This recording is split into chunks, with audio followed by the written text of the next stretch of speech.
Hey, JT, you've always been so complimentary of this group of guys throughout this entire season. How much confidence do you have that this is the group that is going to put you guys over the hump? Yeah, I think from day one we talked about how exciting our club was and how much we enjoy each other and playing together and going out and competing.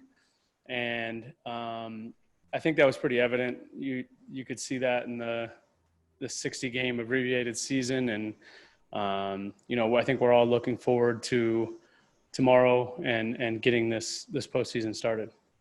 Is there even more confidence knowing that 1 through 9, this is such a dangerous club, and if a certain person or two isn't necessarily clicking offensively, that they don't have to carry the entire load? Really, nobody in this lineup doesn't have the ability to make it happen.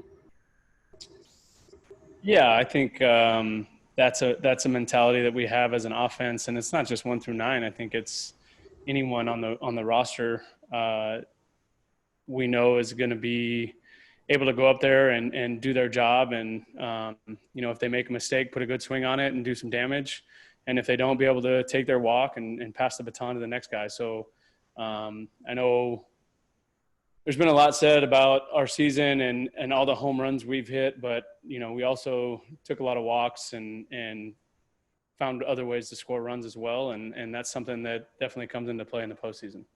Walker Buehler, and the sample size that we've seen from him so far, proves to be a big game pitcher. How nice is it to have him on the hill for game 1? And then, oh, by the way, you have Clayton Kershaw on the hill for game 2. Yeah, I think it's pretty clear and evident that there's no lack of confidence in Walker Buehler's game. And he has over the past couple of years when we needed a big start out of him, whether that's a game 163 or a playoff game. He answers the bell, and excited to have him out there tomorrow. And then, like you said, when you hand the ball over to Clayton for game 2, we're feeling pretty good. Best of luck to you, Justin. Thanks for your time. Thanks, Chris. Next question from Dave Vassegg. Go ahead.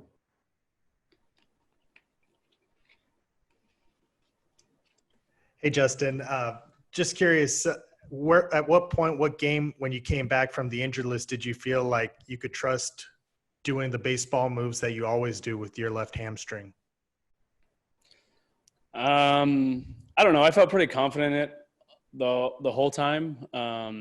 Just being able to kind of govern where I feel and how I feel that day and not trying to push it too much to the point where I would re-injure it. So I felt pretty good all along. Just wanted to make sure we kept taking steps forward every day. And I feel like I'm in a pretty good place right now. Justin, can you describe how the first part of your order with you, Seager, and Mookie, just how you guys complement each other so well and really make things a lot harder on the opposing team?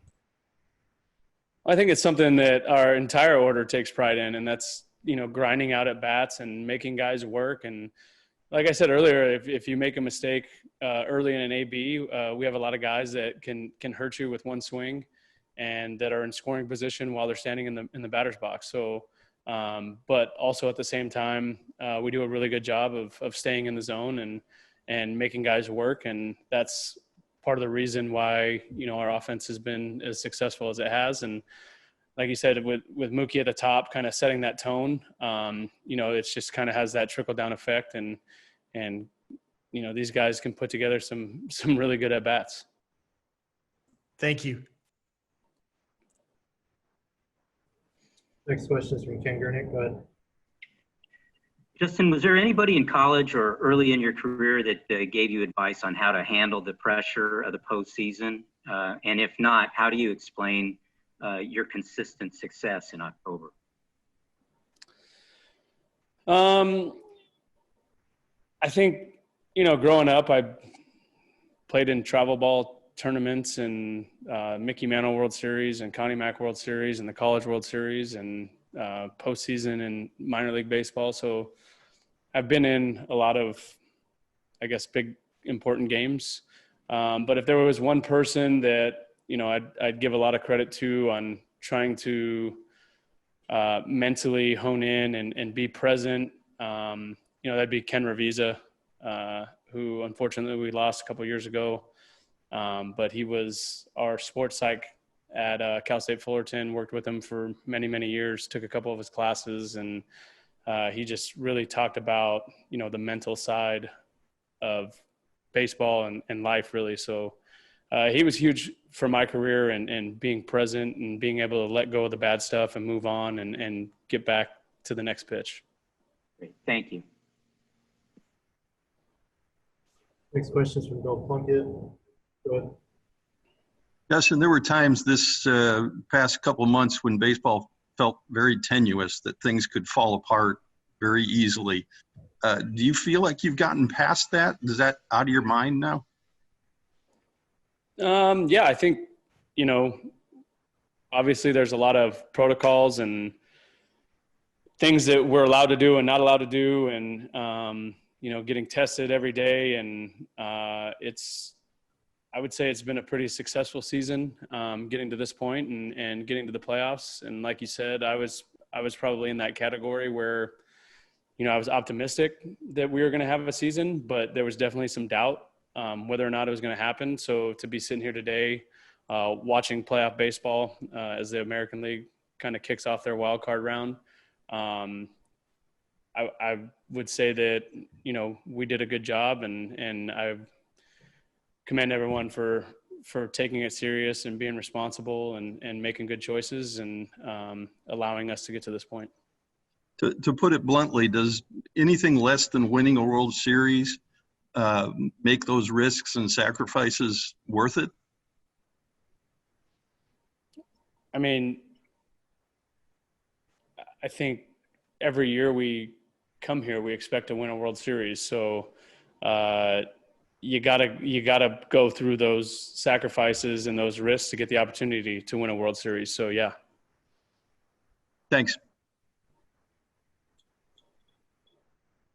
Next question is from Mike DiGiovanna. Go ahead. Thanks, Juan. Hey, Justin, every October there's desire, there's pressure to win a World Series, but considering you'll be 36 in November, your contract's expiring, is there maybe even a little more urgency for you personally this year? I think it's the same urgency as every season. Like I said, when we show up to Arizona for spring training, the goal is to win a World Series, and nothing has changed this season. We're here to win. We have a lot of guys with a lot of experience who are all just as hungry, just as eager as I am. And like I said, I learned a lot from Ken Ravizza about being present. And one of the things that kind of destroys that focus is looking ahead to the future. So try not to do that. I try to worry about today, and then when tomorrow comes, we'll worry about tomorrow. I assume that means you haven't thought much about this past year then, or beyond this season, next year, maybe coming back. I have not. I'm worried about this year and winning games and bringing a trophy back to Los Angeles. Thank you. Next question is from Juan Castillo. Go ahead.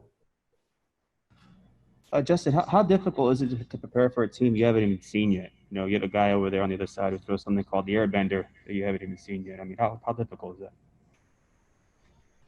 that? Yeah, it's a little different, a little challenging.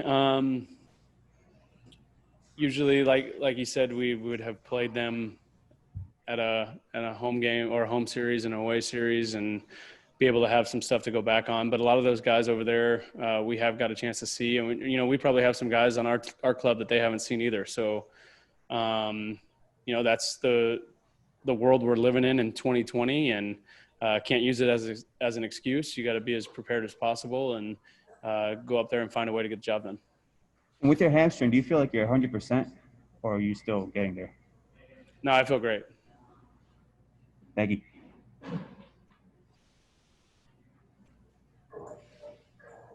I got time for one more. Go ahead, Claudia.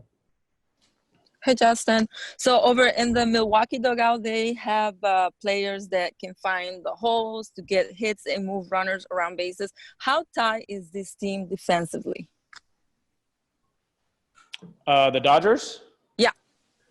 Of course, you Yeah, guys. we take a lot of pride in our defense and positioning, and Dino does a great job with our infielders. Georgie does a great job with our outfielders, putting us in the best spots to make as many plays as possible. And we have a great pitching staff and guys that take pride in catching the ball behind them. And so obviously in the postseason, the team that throws the most strikes and takes care of the baseball on defense usually has the most success. So we're going to have to do that on this journey. Thank you. Thanks, Justin.